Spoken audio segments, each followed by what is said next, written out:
Bonjour. Good morning, everybody. So I'm going to introduce this session focused on the puzzles of birth rates. And so I'm going to present the speakers who've agreed to speak at this session. I'm going to start with Adrien COURET, who is the Chief Executive Officer of Aéma Groupe. Aéma Groupe, we know the massive Mutuelle Abaïr. Thank you for being with us.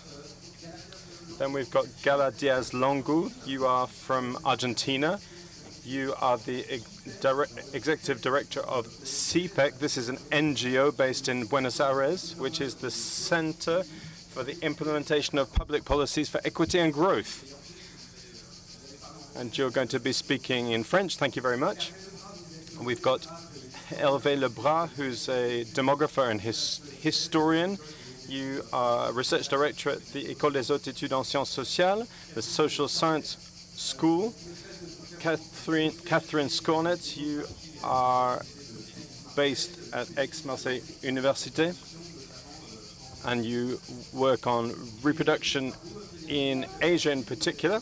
And I'm going to be finishing with you, Claudia SENIK. You are a member of the Cercle of the Economists based in Paris. I'm going to hand over to you to present the issues of this session. Thank you very much. Thank you to all of you for being with us. So I want to open up on a session on a question which is a joyful question, but it's also a question of concern, because over the last few years we've been seeing fertility rates drop around the world. 2/3 of countries in the world have a fertility rate that is calculated as underneath the population replacement rate. And this is a kind of anthropological change in business models, evolutionary, sociobiological models. We tend to see human action as something which is driven by the desire to disseminate our genes, and to do this through reproduction. And what we seem to be observing is that populations and individuals seem to have put aside this objective. They want to have less children or even no children. And that's a fairly significant change, a radical change. Of course, we could say this was good news for the planet if there's less of us to exploit resources, but at the same time, in our societies, this raises a whole number of issues about thinking about our intergenerational relationships, our pension systems, where the pensions are paid for by people working. So this creates a whole number of issues. So what I'm doing here is presenting the issues of this session. What are the determining factors of this change? So there may be an eco-anxiety in the face of climate change and all that we're seeing here. There also may be geopolitical uncertainty which is contributing to this, and then perhaps at an individual level there's a new way of thinking about our lives, taking on our hands our own destiny, being a bit less altruistic perhaps, and then perhaps some negative questions about concerns about income and accommodation. And then the second issue would also be that children and the working for children, taking care of children, tends to weigh more still on women. So there's a lack of balance between partners.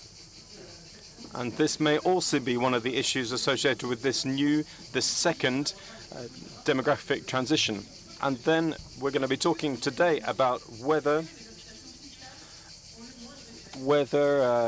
the public policies can impact this. Can fiscal approaches do something about this? Is it something that we can do? Or once this cultural transition has been put in place, is it irreversible? So I think that's what really we're going to be talking about today in this panel session. That's right. So we're going to be starting with you, Catherine SCORNET. Perhaps you could explain to us the deep reasons for this drop in fertility rates. So yes, questions associated with birth rates and reproduction. This has been a concern in France for some time now, particularly in France, whether from the medical and political world and from our economic leaders as well, because France has seen a very slow growth in its population since the 18th century, since it entered into a demographic transition. We were in 1750, we were 22 million. Now we are 68 million, which is unusual. So this is a country which aged very early, and fertility rates were among the first in the world to start dropping off. It's true that in 2024, the average number of women per woman, it's 1.62 today, but in our history there have been crisis points where this indicator has been low during periods of war, for example. In 1919, this number was at 106. In 1993, it was 1.66. So actually, when we look back over time, we can perhaps better understand the explanations for these different behaviors. So I don't have very much time to talk about this, but what I want to do, therefore, is concentrate on one aspect associated with the drop in the fertility rates, and this is to do with the focus on individuals, and in particular, the fact that family behavior since the 1970s has significantly changed, with the drop-off of birth rates, the increase of recomposed families, all these changes happening in families which have been going on since the 1970s.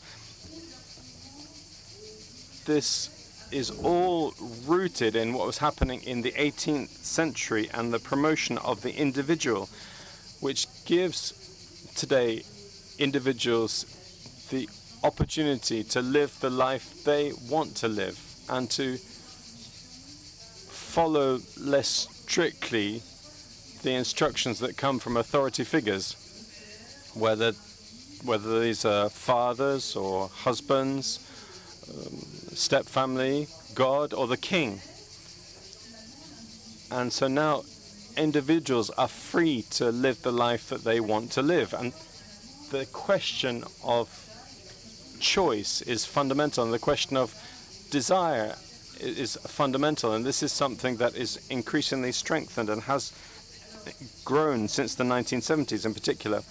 So in terms of this question of concentration on individuals, these changes are associated with increasing control of individual and family destiny.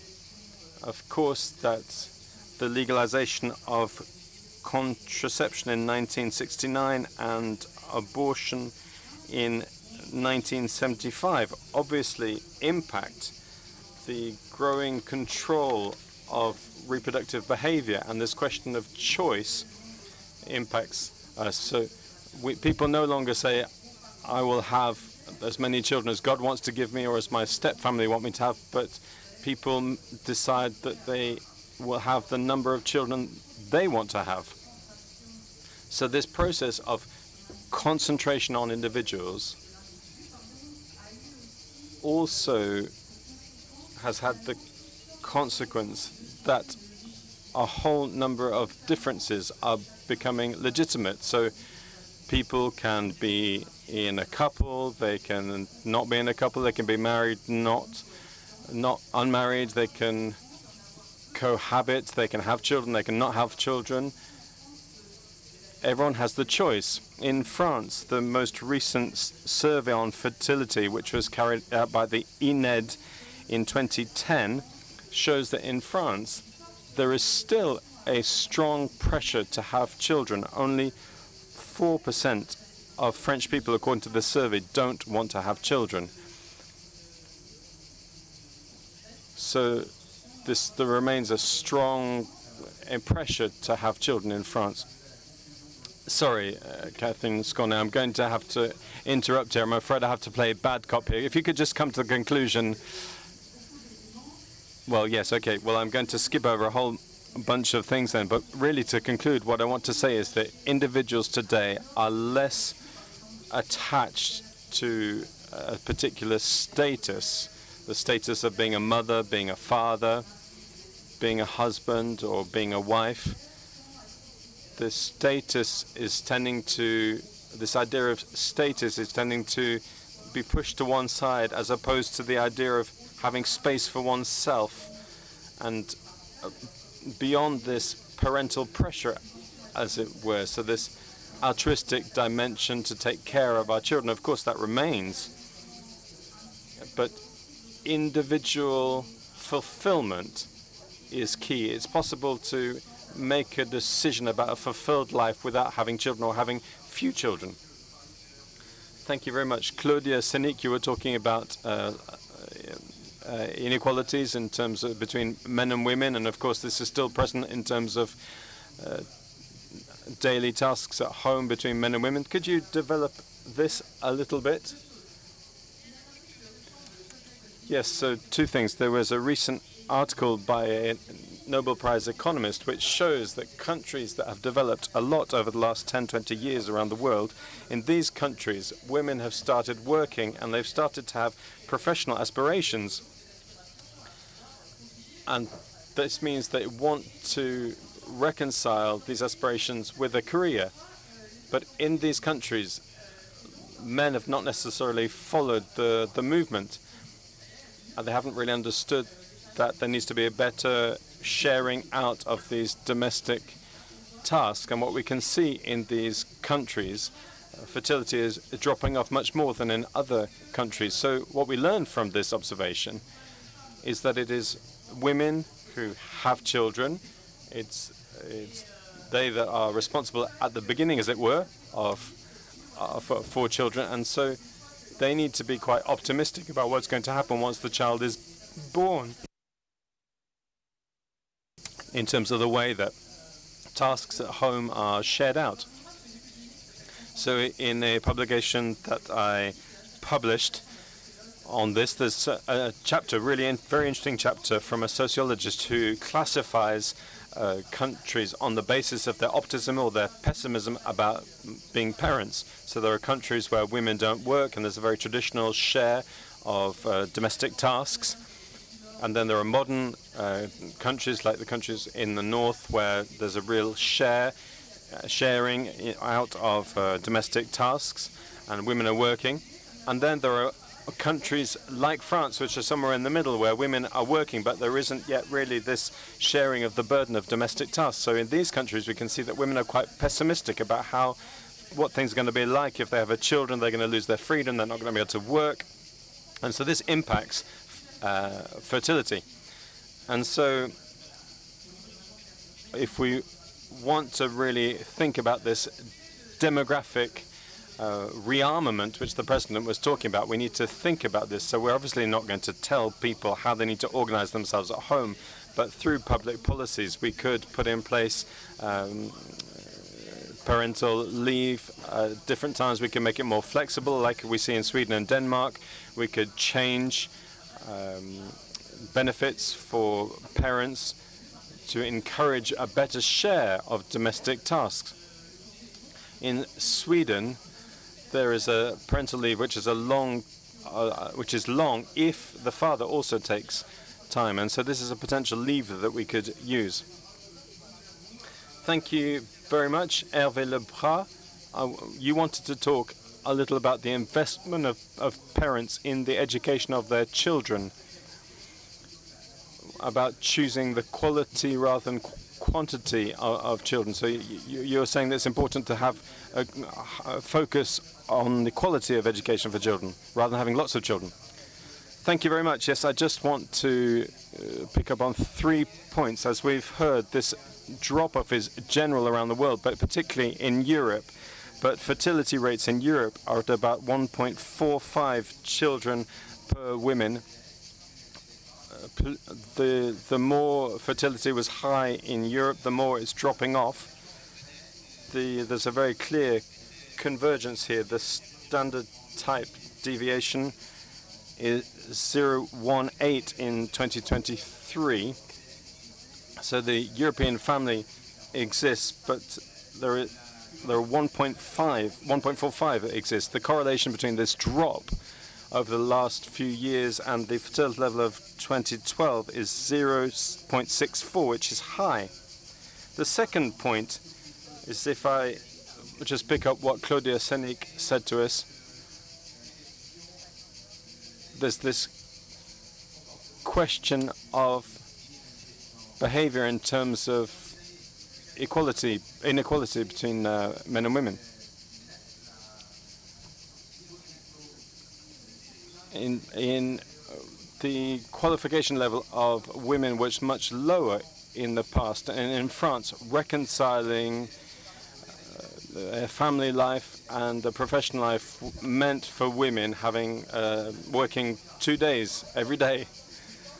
But now, actually, young generations of women are better qualified than men, and they're doing this in order to fill in this gap. People with qualifications of master's qualifications of 5 years after the age of 18 are much higher for women now, and this double day is no longer acceptable for women doing their professional work and then coming home to do all the domestic tasks and educating and raising the children. The third point, I would call this social capillarity. And there's another phenomenon here, which is to do with a slowing down of social mobility. Households are devoting more resources to social mobility than to reproduction. This may either be for themselves or for their children. For themselves, this is really very classical. This used to be called social capillarity. This is a term used by Arsène Dumont, a sociologist from the beginning of the century. It was the middle class that tended to have least children. That's still the case, and the reason that was put forward was because they tended to put their resources into social mobility. This is also the theme of the latest book by Émile Zola, which is called Fertility. And then the second possibility is the promotion of children, and that's what's increasingly having a role. The Chinese call this the little emperor role, the making sure that children have as much success as possible later on. This requires a lot of investment from parents, and we find these classical terms from economists, from the Gary Baker's treatise on the family, which is this debate between quantity and quality is opposed to the quantity of children. This is a theme that Gary Baker has shown and which applies all around the world and can be explained in economic terms. But with this stronger mobilization of resources because of the drop-off of social mobility, households tend to have less children. There's an extreme case of this.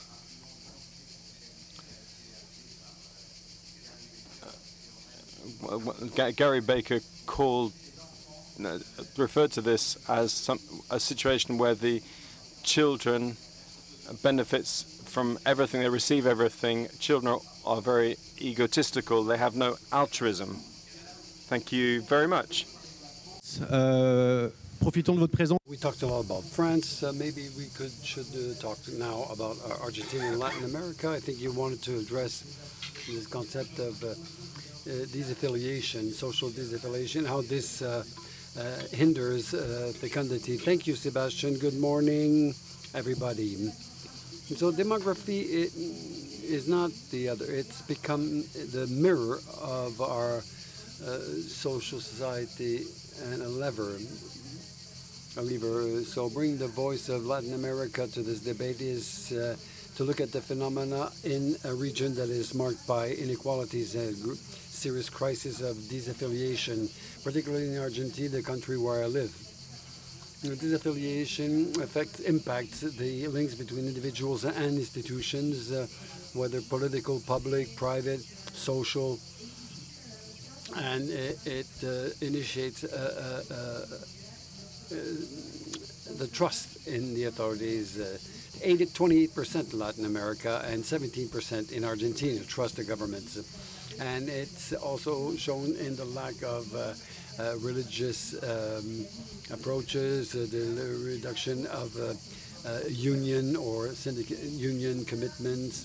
But I would like to pause here on what Robert Castel considered as the last castle of the standing castle, which are the families. So the family approaches have changed. In the unipersonal households represent 25% of the total in Argentina. The poor households are more numerous with more children. We find single-parent families, and this change in deficit of convergence, socioeconomic convergence, is accompanied with a disaster at the individual level. The solitude is making progress. Between 25 to 30% of Latin Americans feel lonely, and the interpersonal trust has dropped. The aging of the population also fits in this context of disaffiliation. In Argentina, we observe a strong drop of births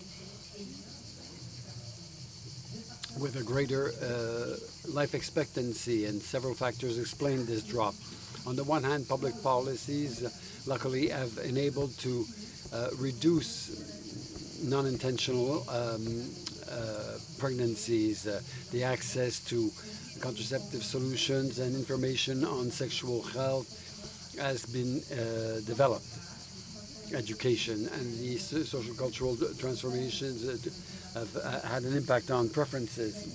And the decision of having or not having children, giving birth to children, is more and more influenced by the questioning during the last decade of maternity and paternity as a fundamental duty for the personal development. The increase of life expectancy contributes to postpone this decision. Economic uncertainties, pandemic, and climate change also has an impact on these choices. The feminization of the healthcare in Latin America also hinders the decision of becoming a mother. The families, and mainly women, still cover most of the care to the detriment of their careers and their professions and their professional lives. They spend 7 times more than men with unpaid work. When social links are fragilized and when institutions no longer protect, when founding a family becomes a risk and not a project.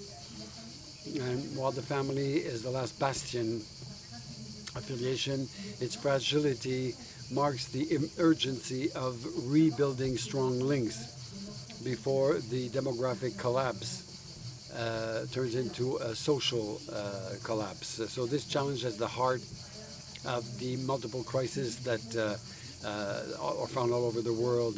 Demography is not only a symptom of profound transformation, social cultural transformation, also impact the process of disaffiliation. The way we respond to this will determine our capacity to contribute to build a good future. So what we do now will define not only our demographic future, but also our political, economic, and human future. Transforming this transition involves political courage, structural investments, and chiefly, renewed social contract. This is our collective task. Thanks for your attention. Thank you, Gala. So last subject, Adrien COURET, to talk about the causes in this drop of the birth of demography. We talked a lot today about the eco-anxiety. We talk a lot of how we're going to face the future risk, climate, with the climate and everything. Can you develop on that, please? First of all, good morning, everybody. I will start this brief comment. So why does a head of a company, why should he be interested in this drop in the birth rate? this is beyond, which something is beyond his reach. I think the question of how the birth rate and just like geological evolutions will affect different sectors of activities has not been broadly documented. And for me, in the insurance sector, it's a key factor, because the insurer, what the insurer does is distribute the risks, but also between populations and generations, on health, dependency, savings, even on mobility. A lack of conduct of the youth will have an impact in the future. So the question of birth rates is very important in terms of prospective, and beyond the aspects that we can discuss on the street is to better understand it. So it's work that we do, notably by listening and studying the works of the colleagues that are here at this round table. So a better understanding, and this was mentioned, is there a will to give birth to children in France, whether through injunctions or through a will? So when you consider the studies, you know, the answer is yes. Several studies show that between 70–75% of women who do not have children and are in the age group to give birth, well, they are favorable to giving birth. So there's a contradiction between this drop in the birth rate and this will, this desire of giving birth. So here there are two causes. Trust in the future, less children. We feel that there is an advanced signal of a lack of trust in the future, but other causes can be of a material order, and there are causes that are linked with mental, psychological reasons that are linked to projecting oneself in a common adventure. So concretely, if we look at the results of the surveys, if we interview the people involved, the major causes were already mentioned. It's the question of cost of living. Cost of living, everything that was raised, you know, on other topics, in the cost of housing, the cost of food, of child care and everything. This has an impact on the capacity to project oneself in the future. And 72% of the women who are at the age of giving birth, well, they say that it's a major element for them, either to not have children or to postpone giving birth.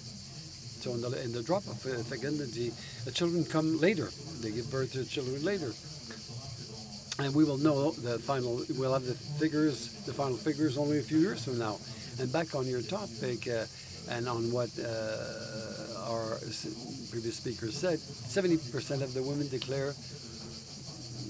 say that they bear most of the parental load charge, and they think that their career will be penalized. And so there's another topic here, the relationship between people and the labor world. As insurers, you know, we're often approached by the sector of health. And it's a topic that is linked to the medical aspects and is the issue of infertility, which can be documented as a global movement, but there's no fire without smoke without fire, you know. There's a lot of research done, and endometriosis has become a pathology that is more and more studied, and taboos are falling. But this question of infertility is still a taboo, and it's an important psychological element. So there are material conditions, economic conditions linked to the better understanding of the human body, which are not lifted, and there is some anxiety with the view to the future. And not only eco-anxiety is the most vast phenomenon. Every year our Aéma group, we have an observatory on protection, so we interview a lot of people on their relationship with protection and their relationship with the future. The marking phenomenon since the end of the COVID, between 2021 and today, if we look at the measures taken, the proportion of French people who declare they don't feel well protected has doubled from 17 to 34%. And among the causes that can explain this, everything's increasing in terms of concerns, but the eco-anxiety is really a key element. And when you when you continue here, the fact of not being able to live on the planet anymore in the future, but and also the climate, you know, is linked with the fact that we no longer believe that we can work together or have trust in a world that is livable whether economically but socially. And when you turn on the television, and we talk more about retirement than births, and we talk more about air conditioning than climate, and generally speaking, the debate around us is more made up of fragmentations than collective approaches. So it's not very reassuring for people. So this is probably another cause for the lowering birth rate. It's difficult to talk about birth rates and birth policy and the policies to that effect. So Hervé, le bras, the floor is yours. We see that a lot of countries like France set up policies, but we realize that they're not really efficient. A lot of work is being done, notably economically. There are very few impacts of policies. I was asked to talk about two countries and about France. Russia, Putin is obsessed by the birth rate. As of 2007, he proposed a premium to young couples to have a child, a bonus, and this premium is a loan that is not necessarily reimbursable. Fecundity rate was 1.6. It rose to 184 in 2012. And he found it was not enough, so he added, notably Medvedev allocated land to the families who could have a third child. And since 2012, nevertheless, despite this arsenal, and the Russian fecundity rate were at 1.49, and it seems to be dropping. Second country, Hungary. Orban is a fanatic of birth rates and natality, but all the measures he took, which are comparable to Russia, to those of Russia, but trying to maintain women at home as housewives, and they have a tax incentive for the households that have more than 4 children, so no taxes. It's very expensive, but the result is not perceived, is not seen, because when we talk about the evolution of the fecundity index, neighboring country, Bulgaria, Czech Republic, they're evolving the same way without the incentives at the same level. And even last year, Hungary had a very strong drop, where they're now at 1.38 child per woman. So justice for these two countries. For France, I just want to focus on the criticisms that were made, saying that the fact that Hollande, on condition of revenue, there were some family allowances that were changed and everything, and that hindered fecundity. There was a nice, very interesting study that was done calculating on the kind of revenue, the relationship between the income and the fecundity, the birth rate. So it dropped by 0.12. So it went from, we're talking from 1.8, and it dropped by 0.12 due to this measure. And it dropped by 0. So the drop is 0.015, since it represents 2/5 of the population. 0.015. The final result is 0.06 in the fecundity index. So the fecundity index, which is 1.815 2019, it will be 1.956 if you didn't have Hollande's measure. So you see there that the measure did not hinder the fecundity rate or the birth rate. But we could compare this drop linked to family allowances of 0.006 to the drop last year of French fecundity rate, which was 0.12, i.e. 20% higher. And we don't understand why. The same drop took place in Germany, but a year earlier. But there's no explanation to this phenomenon. So we can follow month after month the birth rate compared to the previous year, and for 2025 the drop is 3%. So the fecundity rate in France next year will probably be 1.57. Could be some extraordinary circumstances, but nevertheless. Public, alors c'est vrai qu'il y a une région du monde où c'est un...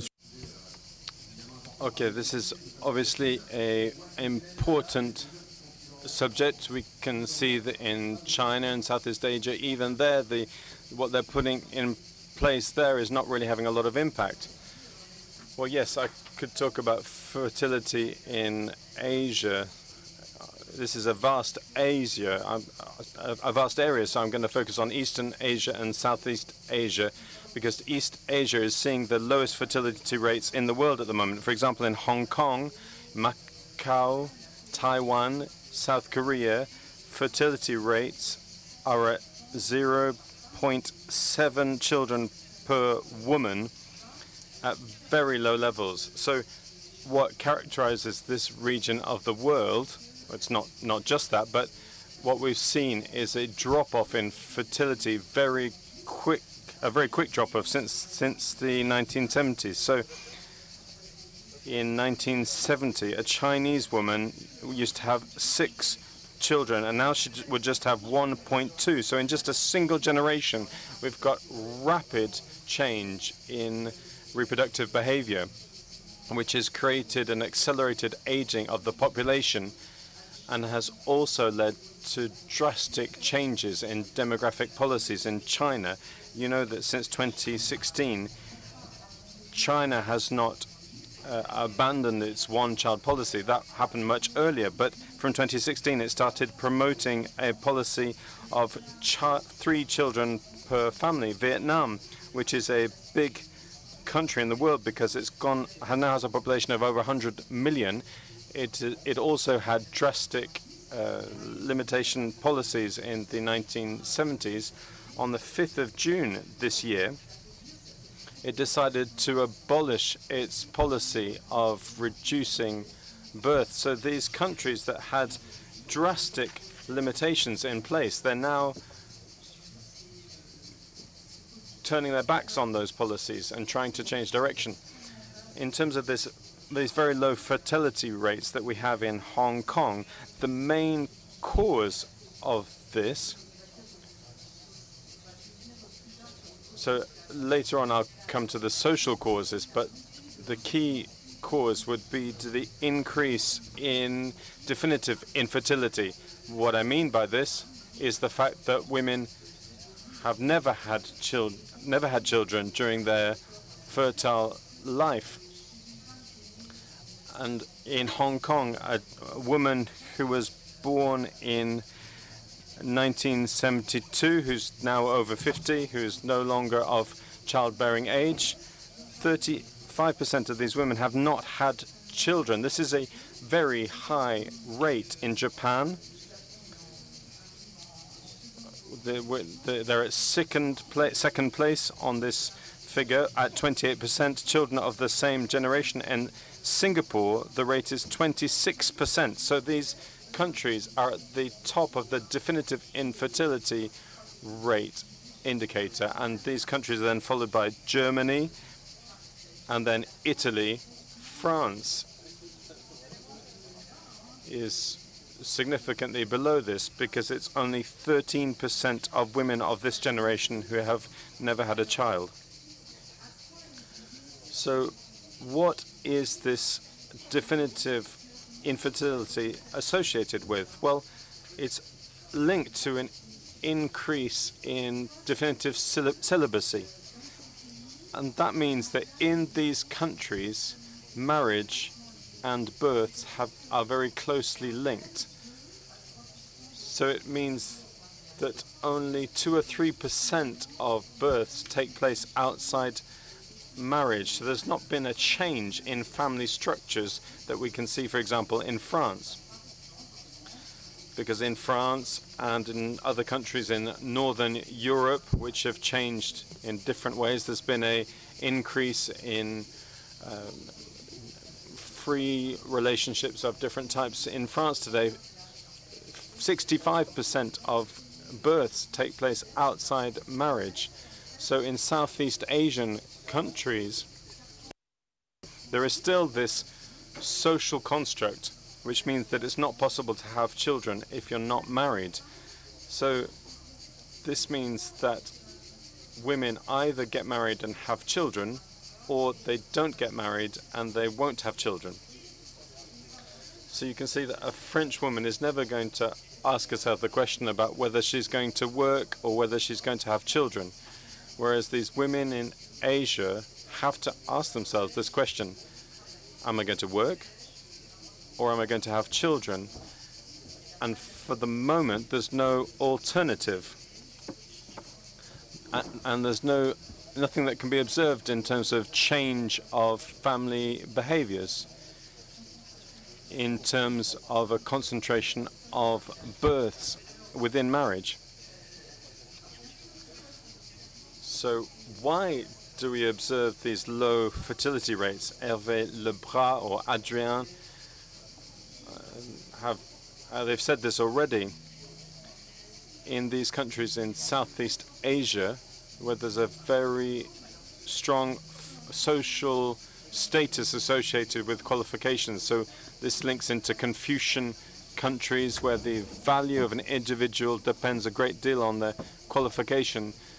It's a high status symbol to have a qualification, and the cost of education is exorbitant in these countries. There's a private system which is not funded by the state, and in addition, parents are pushed to see their children succeed by going into very selective universities, and they therefore pay for private lessons, which are also extremely expensive. So the cost of education could be an important factor. The cost of housing in these city-states, Singapore, Hong Kong, and others. And I should wrap up there because I've spoken for too long. But just to conclude, there is this idea of a very gender-linked social construction in terms of behavior within family. I'm very sorry to interrupt you, but we're going to try and have a more optimistic approach to the end of this debate and talk about solutions that could perhaps buck the trend. Adrien, perhaps we could talk about France with you. Gala, we'll talk about the international scene with Latin America, but what could France put in place in order to increase birth rates? Well, solutions are going to be associated with the causes that we developed. Even though I've heard the theorem by Lebrun in which there is no Holland effect, but when we asked people who are impacted, we asked them what could encourage birth rates. We hear people talking about autonomy. I think there's a real issue here is whether birth rate policies are there to increase fertility rates. And that would assume that women are the same today as they were 30 years ago in terms of their aspirations. But the question needs to be about how we're going to support women in order to be mothers while also being independent. And there's a whole number of different actions here to put in place.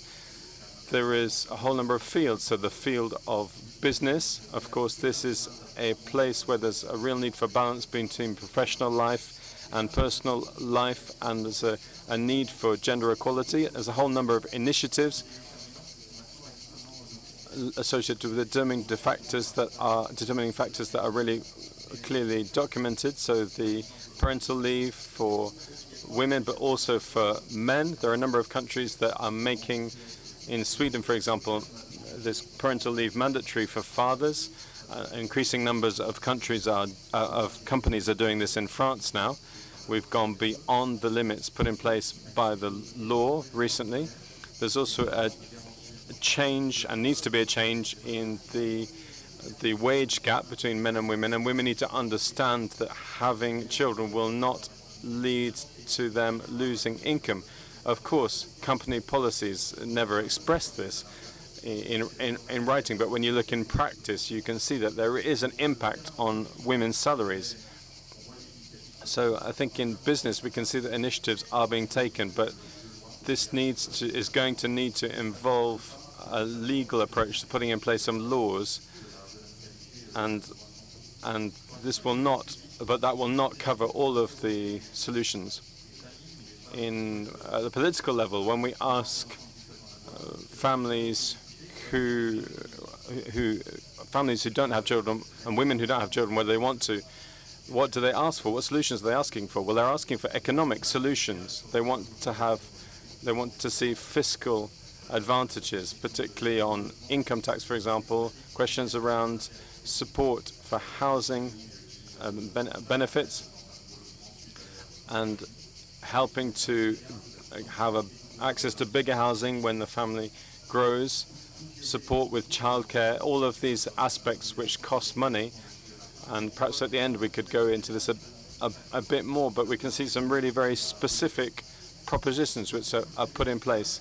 If I come back to the question of the medical approach, public policies are not just about funding, but public policies need to put subjects on the agenda. So the question of better exploring the health of women, this is something that's very important, and we need to create more and more healthcare networks and cross-cutting sectors that support women and families, because infertility doesn't only impact women, of course, in these areas.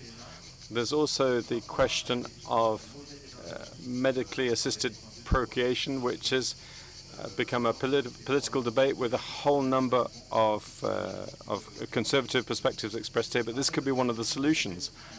And then there's also the question of who pays and who funds. I've got only 30 seconds left, so I can't really answer this question, but we could say, like we tend to say now, that we need to change the cursor this year for next year, but I don't think that's really a solution. What we need to think about is who gets a bonus. What's the bonus from an increase in birth rate? How does that impact people beneficially? I think there's two areas of the economy that are going to benefit from this. First of all, the world of business, because in questions of recruitment, AI is not a solution, or not the only solution. And also, for pensioners, this is also going to be important to increase birth rate. What I can see in the business world, that there's an increasing number of studies, and we can see, if I look at this economic sector, which is linked into insurance, and if I think about seniors in particular, where there's this idea that we shouldn't do anything that would be negative for them because these are people who vote. But I think we shouldn't consider that they are just egotistical. I think if we do that too that much, we just follow stereotypes. I think if we explain to our seniors, if we explain the situation of public finance and that this is going to require an effort from everybody, I think a project that supports the future of the country, children and grandchildren, I think there is a political consensus that can be found around this question of pensions. Gala, so Latin America is in a slightly different case, because there is still good birth rates, high birth rates there. So you've got a dividend in terms of high birth rates. So how can you maintain this dividend, and how can you avoid the errors that have been committed in Europe? How can you make the most of the situation for populations?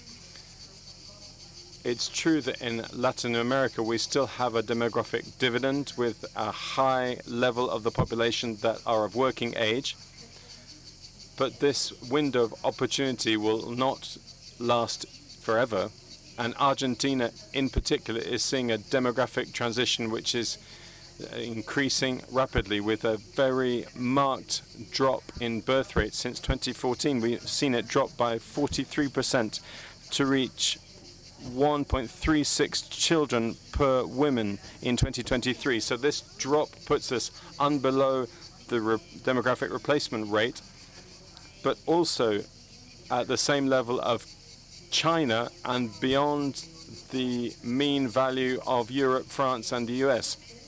This drop has been particularly significant among women and adolescents, and it's a big point of progress necessary. So the window is open here, and how can we really benefit from this, and what are the solutions? So we need to put in place strategies, three-part strategies, or three promises that we need to maintain. So we need to make being a parent possible. Second, we need to promote productive work. And thirdly, we need to prepare for intergenerational solidarity. First of all, the promise to families.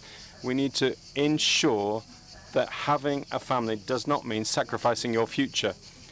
Ensuring in particular that women who want to have children can do so. This means reducing the burden of being a parent, in particular for women.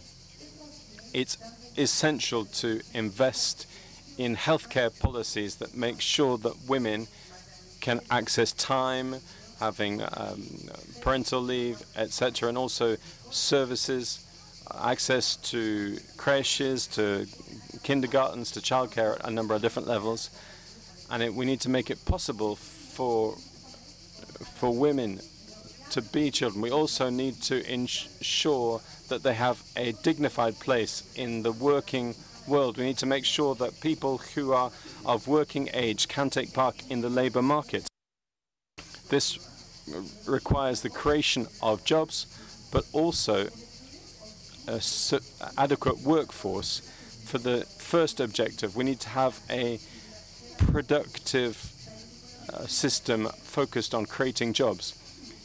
In the American system, where the primary extractive approach dominates, we need to think about value change that promotes job creation. In order to expand the offering, we need to remove inequalities. A lot of women leave the working world because of their childcare requirements. Opening up healthcare systems would help women to access. The third point is that we need to invest today to support tomorrow.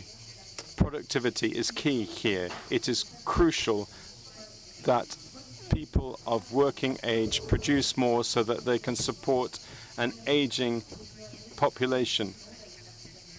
This invoices it's to guarantee a system for fair retreat. This tests social contrasts.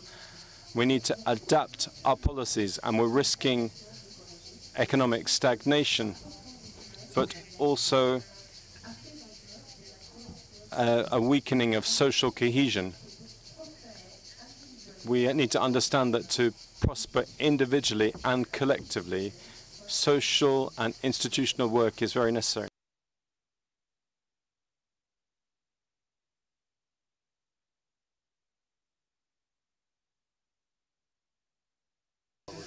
So I'm really glad about this. I think we've got 2 minutes left. So if there's any questions in the room, you're going to have a microphone, so please do ask your question.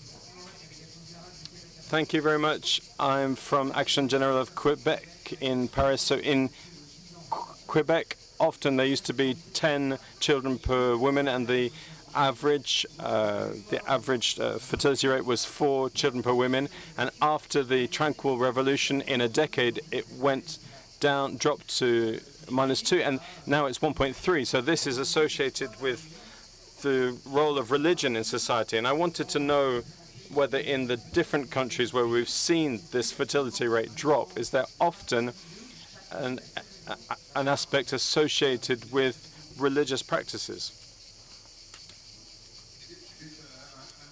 Perhaps just a word on this. It's very difficult to prove this, but we can show that in France, only over the recent period for this drop that has been going on over the last 10 years, it's the most religious department that have seen the most significant drop-off. So it's a very modest effect. Dernière question, rapide.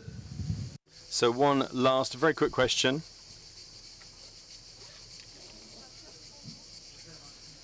Good afternoon. Good morning. I manage a think tank. You've talked about a number of different reasons, which don't seem, you've presented a number of specific regions, but it doesn't convince me because there is a general demographic decline around the world. So do you think that actually we don't know? Well, we know for different countries. So my neighbor has talked about Southeast Asia and has taught there are specific regions linked to marriage in Southeast Asia. There are specific reasons in Western Europe, which I've talked about. We've seen these questions associated with gender. There are specific reasons in Africa where we're starting to see this, which are also well known. Of course, there are different reasons, as you're saying, depending on countries, perhaps not on countries, but depending on groups of countries. So what we can see is general behavior across a whole group of countries, across the whole Sahel, for example, Equatorial Africa. There's similarities there, the whole of Southeast Asia, China, across the whole of China and Europe as a whole as well. Perhaps just to add something very briefly, is that the decision about births is now possible. So of course there are a number of different causes, but this phenomenon is in place because people can decide about whether they're going to have children or not. And it reduces the obstacles that people have to living the life that they want to live. So this means that there are less children. So I think the general answer is that now people can make a choice about whether to have children or not. It's not the only reason, but it is the factor that makes things possible. And then when a society doesn't change quickly enough in terms of women's aspirations. So you were talking about 2010, but there was a study from 1990 to today, and in terms of the number of children people want to have, there's been a significant drop-off, particularly for young people. So thank you to all of you. I think this is the time that we need to wrap up. Thank you for taking part in this workshop. Thank you very much.